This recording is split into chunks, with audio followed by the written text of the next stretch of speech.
Today I have with me Hillel Fuld, strategic advisor to some of the hottest startups that I know anyways, some of the top VCs in the world. You've been covered or contributed to probably every tech publication that I'm familiar with. Hillel, tell us a little about yourself. Sure. So as you mentioned, my name is Hillel Fuld, from New York originally, been in Israel for 28 years and kind of accidentally transitioned into the tech world back like 15 years ago. And I started blogging, which was not a word back then.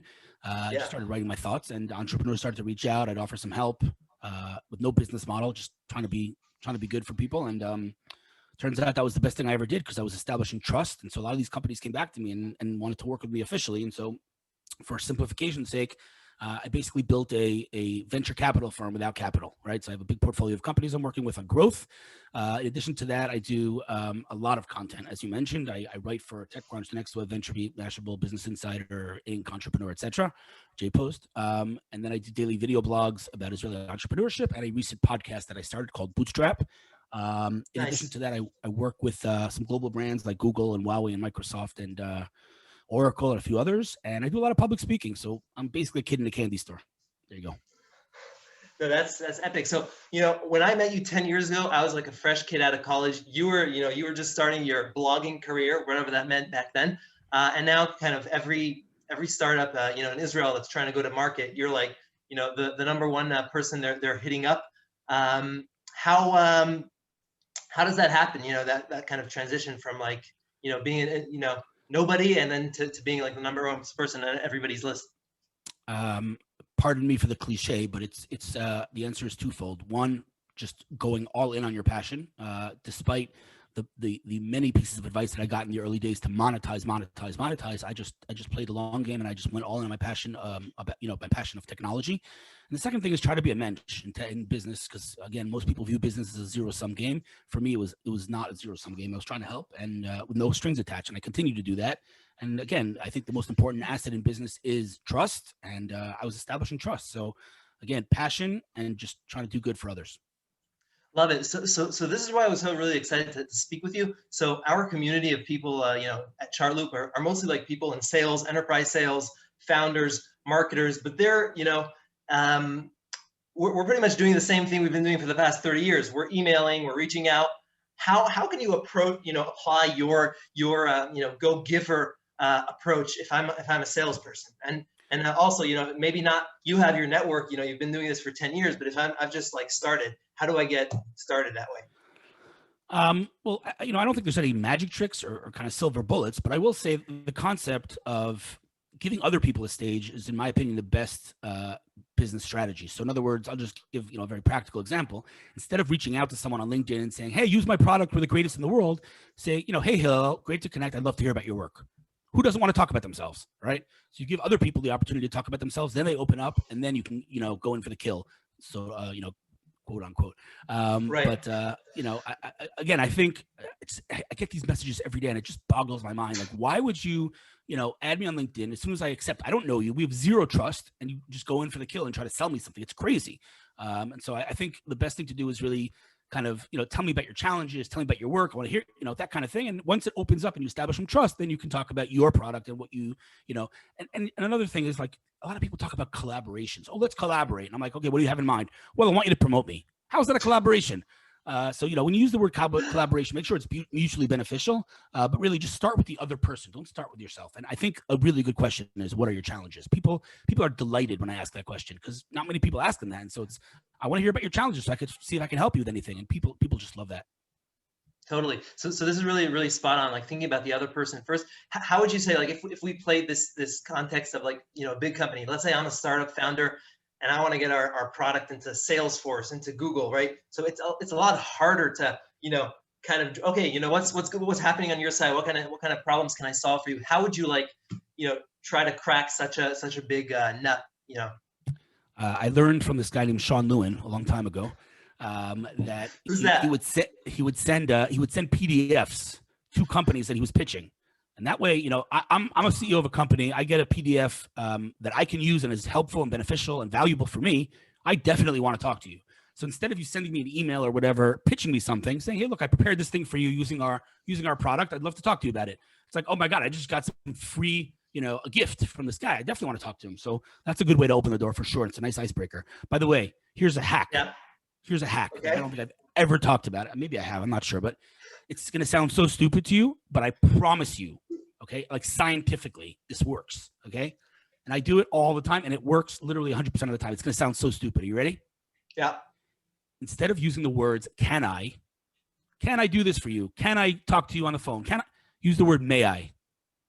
Instead of can, may. It sounds so stupid, right? But I'm telling you, it catches people off guard because no one who talks like that. But it's the proper way to talk in terms of just grammar. But more importantly, it's super polite.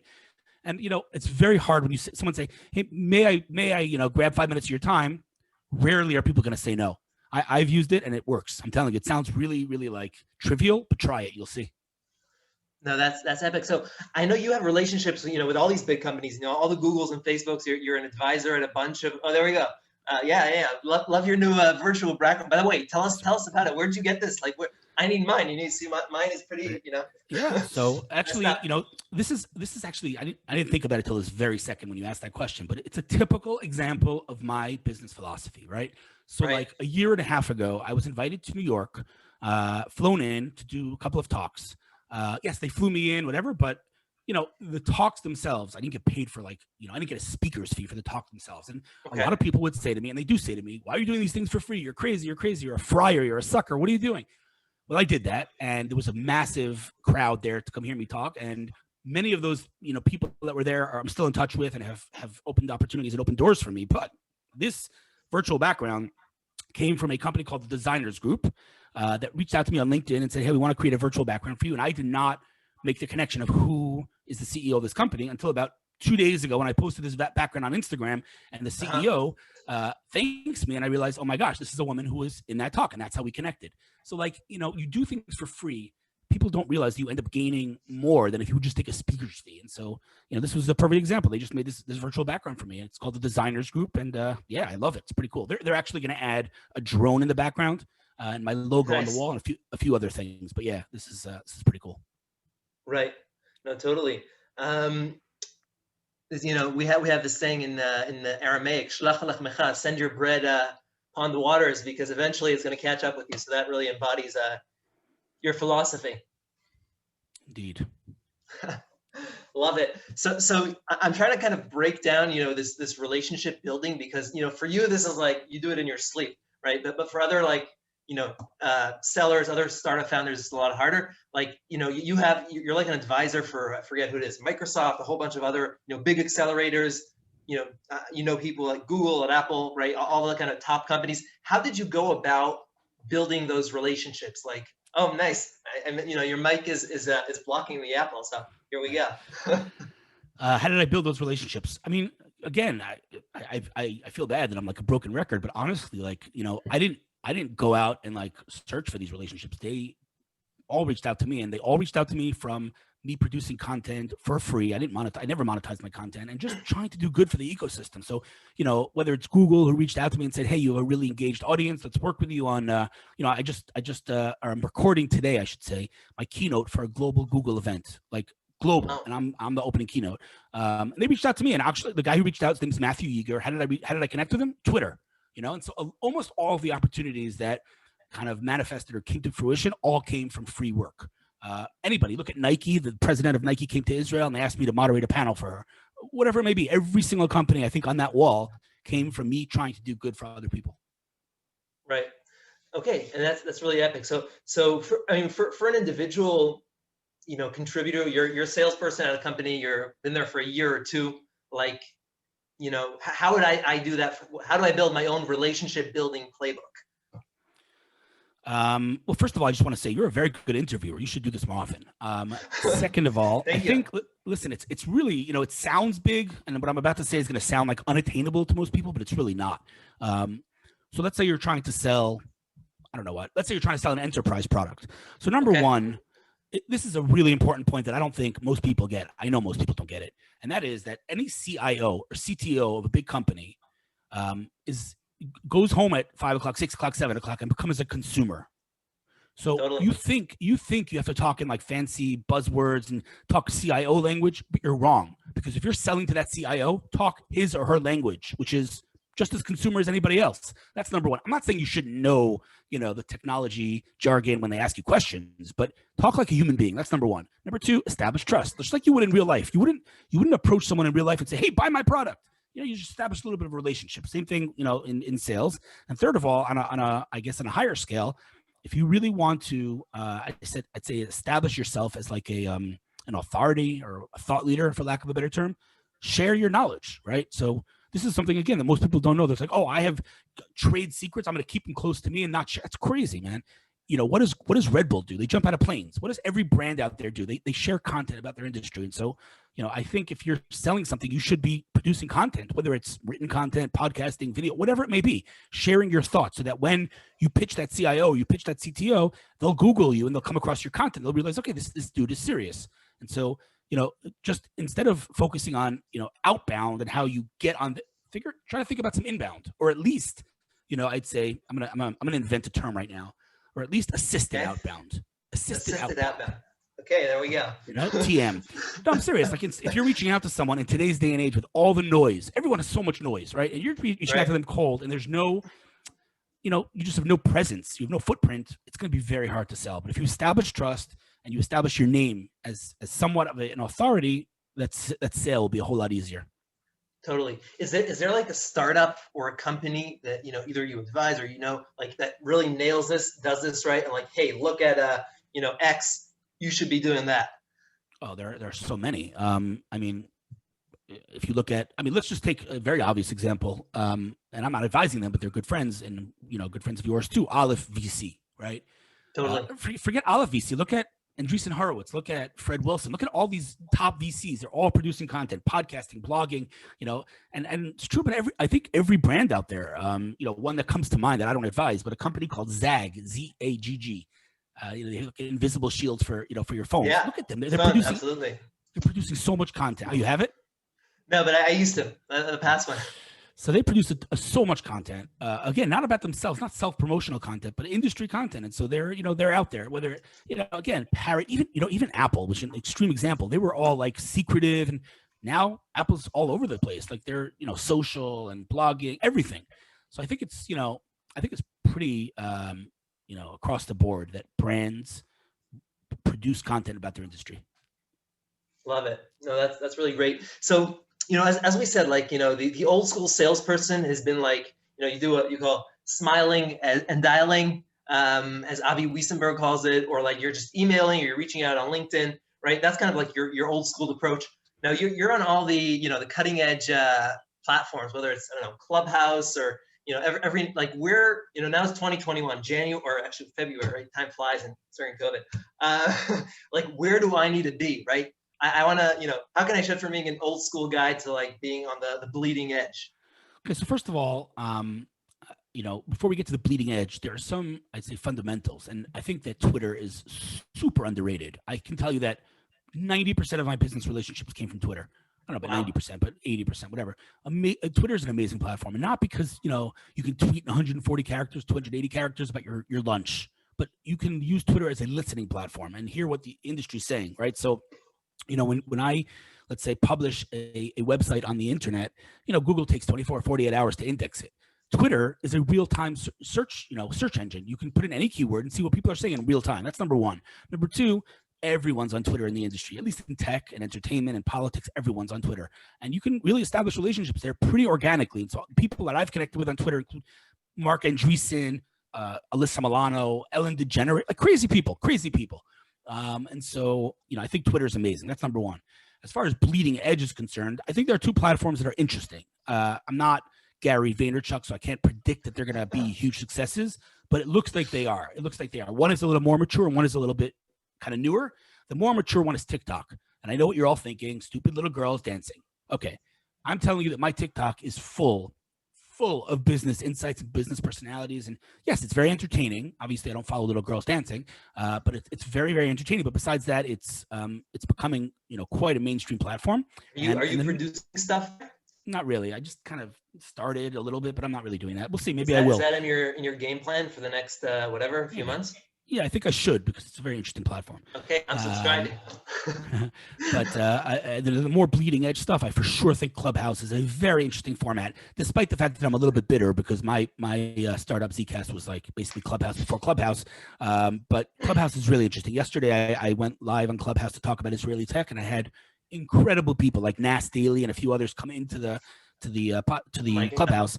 So yeah, Clubhouse is awesome, and the fact that Elon Musk and all these celebrities are using it is just another reason that it's going to blow up. But I definitely think it's a platform worth paying attention to because a lot of people are not comfortable on video, and audio's a good kind of, as many people I know have said, they have a radio face, right? Yeah. So you're more comfortable on audio. It's not for you and your good looks, but some people. Thank you. So Clubhouse is definitely a platform worth paying attention to, and it's pretty low barrier. You can just open it and kind of add people and boom, go live and you'll see people jumping in. It's really interesting. Totally. Yeah, that's very interesting. But you're saying we still have to stick to our, like, you're talking about being a storyteller and, giving value, like using the traditional, whatever it is, if you're on Twitter, if you're on LinkedIn, if you're doing emails, like do all of that and then like start layering other approaches as well. Yeah, I mean, Twitter for sure. LinkedIn is becoming interesting. My numbers on LinkedIn are bananas. Like I posted the other day about a new opportunity of, a fund that I'm working with. I think that post got like 70,000 views, I think, and like 10 LPs reached out that wanted to invest in the fund. So it's not like garbage leads. It's like actual quality stuff. So LinkedIn is definitely becoming interesting and worth paying attention to. But I think if you have to choose kind of one platform because you don't have time, Twitter is massively important in the business sector for sure. Right. So a lot of our, community are like individual, like account executives, salespeople. So, we were talking a lot on the company level. Okay, here's how we build our story, our approach. How do I build my own brand? Like, and where should I invest? There's so many channels, and I need to do my job between 9 to 5. So like, what would you say is like, okay, step one, like do this. How would you break it down for, kind of a beginner, and I just came out of college 2 years ago. I don't have 2,000 followers. What do I do in the first 3 months, 6 months, year to get going? First of all, you remember that at the end of the day, you're driving traffic somewhere. So build a website, seanlewin.com. Buy your domain, build a website. It doesn't have to be fancy schmancy, like it doesn't have to be bells and whistles. Just tell your story. That's your business card, first of all. So you can't do anything without that because at the end of the day, all your social media, everything's going to be driving traffic to your website. If you don't have a website, then there's nothing to talk about. First of all, build a website. Every single human being, in my opinion, at least professional, should have a website. It boggles my mind that some people don't own their domain. I own my kids' domains. Seriously. Really? Yeah. So that's first of all. Second of all, I think literally, like, I know it sounds like I'm simplifying, but I'm really not. Just open WordPress, attach your domain, wake up every morning, make a cup of coffee, and just start writing your thoughts. It doesn't have to be structured. It doesn't have to be written well. Like I look at my first blog post and I want to cry. Like they're garbage. So just start writing and do it consistently, which is really important. Not once a month, not even once a week. Try to write something on a daily basis. It doesn't have to be 5,000 words. It doesn't have to be super deep, whatever. 500 words, 400 words. I guarantee you start this now. Within 3 months, you're doing this in half an hour. And so, it could be news about your industry, trends about your industry, interviews with people about your industry, even lists from people in the industry, whatever, just about the industry. So that when I want to read up on X niche, you're a source of content for me. And of course, when I do need your product, it's like, oh, I know those guys. I follow them. I listen to them. I read them. I'm going to convert. Yeah, no, that's epic. I mean, that's what we're trying to do also with Chartloop. So we started out with like a product-led approach. There's free, try the product, don't buy it, see if you like it. And then like also with these video interviews is like, let's learn from like, top marketers, let's learn from, top people in the industry. And we're seeing it's like, people are spending more time watching videos. They come to the website. So it's a little longer, but like also in the long, what we're kind of hoping is like in the long term, it compounds, right? If you're making a video once a month or whatever, once a week, right? And consistently, like, in a year from now, 2 years from now, it's going to just, gonna continue to compound. By the way, you know what I hate about these interviews? What? This. Oh, you can't see it. Virtual background. My phone. Oh man, you got to see this. I wish I could show this to you. You wanna cancel your background for a second? Doesn't matter. You don't have to show us your pajamas. No, I have like 10,000. I have like my phone is. I hate it. Like I'm usually in inbox 0. Now I have like whatever. What's it called? What did I just want to tell you? Wait, hold. Oh yeah, I wanted to ask you. What is Chartloop? Totally. So Chartloop is a tool for salespeople, typically working on bigger deals and who need to get to know the organization. So it's true that there's a lot of information out on the web. You know, there's LinkedIn, there's different lists like Zoom info you could pull, but like it's a nightmare. It can take you hours to kind of find, look for a person or two.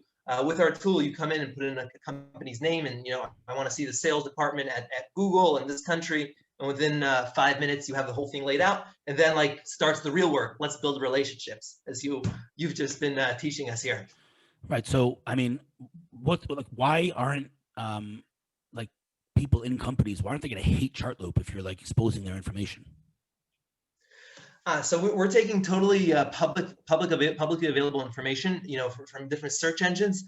It's just like, why do you have you have a LinkedIn page, right? So we collect that information, and then what we add to it is this hierarchy. So we say, okay, if this is a VP and that's a manager and that's like, their report, we kind of visualize it for you. Because if you look up like a company, look up the finance team at Apple, right? You're going to need to wade through, 3,000 people. And it's going to be like just finding the right person is very hard. Even if you have, right, it's usually like given to you in a database form. And most people like you and I, like, just like, we understand a story a lot better than, 1,000 words. So that's what it does. And it's been extremely powerful. By the way, we were like taken by surprise. We thought this actually started as a side project for us. Of course it did. Then, yeah, and then a few people like sellers were like, dude, this is like, we spend hours doing this. We're like, why do you spend hours like building an org chart? People go, they collect this information by hand, and then they like take a PowerPoint or a Google slide and then like build it out to, and it's in there in the most strategic like documents. Like you make a QBR, you make like a account plan for a year. And like, okay, show me who the people are. How's our relationship with the VP? How are we doing with the manager? Like, who are we playing against? So that's how Chartloop plays into a salesperson's day. What's the website? Chartloop.com. Love it. Super cool. You're early stage. You haven't raised capital yet, right? Yep. We've been out. So this brings me. You've helped us out. We've launched in the summer on Producthunt in June, and you've really helped us like crush that. Also with like very like bootstrap, small scale. But it's been extremely beneficial, like brought in a ton of leads from us from like, the best companies. Like we have users from like Google, Amazon, like, you name it. If I'm a founder or, if I'm trying to, or even a seller, right, trying to launch something on Producthunt, do you have like a 90-second like playbook? Because I know you've done that with Zcast, and that went like haywire. Yeah, sure. I mean, it's fairly simple. So first of all, I'll give you the hack at the end. But first of all, figure out your one-liner. That's good clickbait. Super important. Yeah. First of all, figure out, your one-liners. So we started with 50 one-liners, and we narrowed it down to one. So, brainstorm with your team, maybe with others, ask for feedback. Get me that one-liner that explains your product and that's compelling and engaging, and it will make me click. That's first of all. Second of all, use a GIF as your picture. By the way, I'm speaking, as of when I did, I haven't actually researched this lately, but this is what I did back then, and it went to number one. It was amazing, or number two. So use a GIF because that obviously draws in your eye more than a picture. Have a comment. What? No, I said right. Okay. Have a comment ready. So as soon as you hit publish, the CEO or the founder posts a comment. Awesome. Obviously be in touch with the Producthunt team. They're awesome people, and let them know that you're launching. Do not ask for upvotes because that will get you killed. Yeah. And the hack that someone told me, I don't remember who, but it worked like magic for me. I don't remember who told me this, but before you go live, export your Gmail contacts and prepare an email that's obviously not salesy, more like an FYI saying, hey, we're connected. I'd love to tell you that I'm launching on Producthunt. And as soon as you're live, add that link to the email and send it out to your 20,000, 30, 50,000 contacts. And I want to tell you, I sent it to all my contacts. I got one negative response, one person, and that's a person that I called out on Twitter years before for spamming. He's like, all of a sudden now you're spamming. But besides that, everyone was super positive, and yeah, it drives a crazy amount of traffic. So, again, one-liner, GIF, email your Gmails, comment ready, and speak to the Producthunt team. And I think that's a pretty good start. That's epic. So we did that. One more thing. Make sure you have someone good hunting you who has a lot of followers. Yeah, absolutely. Totally.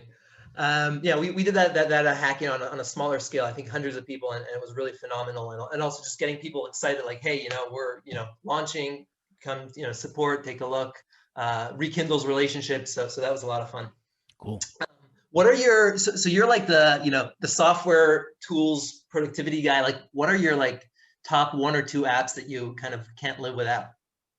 So I'm going to answer your question a little differently. I don't know, but I'll tell you about apps also, but like for sure the feature that I use most, and we've talked about this a million times, is the text replacements on iPhone and the personal dictionary on Android. I've set up literally an entire dictionary of shortcuts so that when someone emails me and I have to email them back my email address, my phone number, my address, or like a question about context of what they want to meet about or whatever it may be, my bio, I've set up a shortcut so that I write a couple of letters and it fills in the entire paragraph. And that saves me endless time every day. That's number one.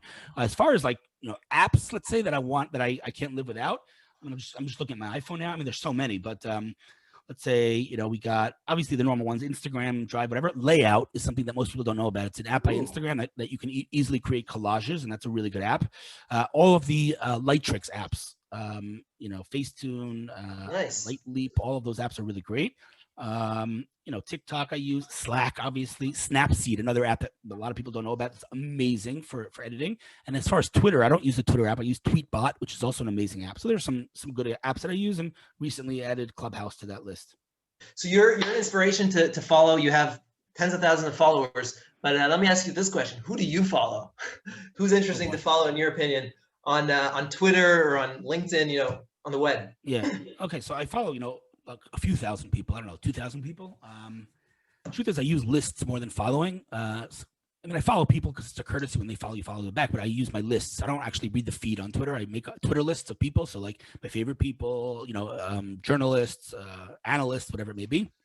I don't know, people that I enjoy following. Wow, put me on the spot here. Let me, I don't know. I'm not going to open my Twitter now, but maybe like a number one, or more like a leader who inspires you. I would say like, Mark Andreessen for sure.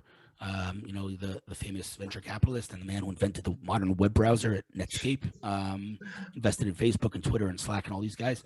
He's definitely someone. I'm just trying to think. Let's say more normal people. On Facebook, this podcaster named Shira Gura, who talks about getting unstuck in life, and she's like a therapist, coach kind of person. She's cool. Truth is, I do daily features on Facebook. Feature every day. I feature someone else. So those people are generally pretty interesting. Michael Eisenberg for sure, who's figured out the balance of work life perfectly, and he's definitely someone, a top venture capitalist and a great father and a great Jew and just an all around great guy. And so he's definitely interesting to follow. Right. Totally. That's epic, Hillel. So if we want to follow you, get in touch with you, where can people find you? Or where can they not? Let me rephrase. Where can people not find you? Yeah, I think the best is just to Google my name. I'm Twitter. I'm Hillels Fuld, HILZFULD, and my name. Facebook, LinkedIn, Instagram is also Hillels Fuld. Most platforms I'm Hillels Fuld, unless it's my name, Hillel Fuld. But yeah, just Google it and you can read my stuff and see what I'm up to. Awesome, Hillel. You were an inspiration. Awesome. You were a total inspiration. We're gonna go out there, build some relationships, build a story. And really thank you for your time. Hold on, let's take a selfie. Wait. Awesome. How do we do a selfie on Zoom? Is that a thing? I got you. Hold on. All right, smile. Beautiful. All right, bro. It's great to talk to you.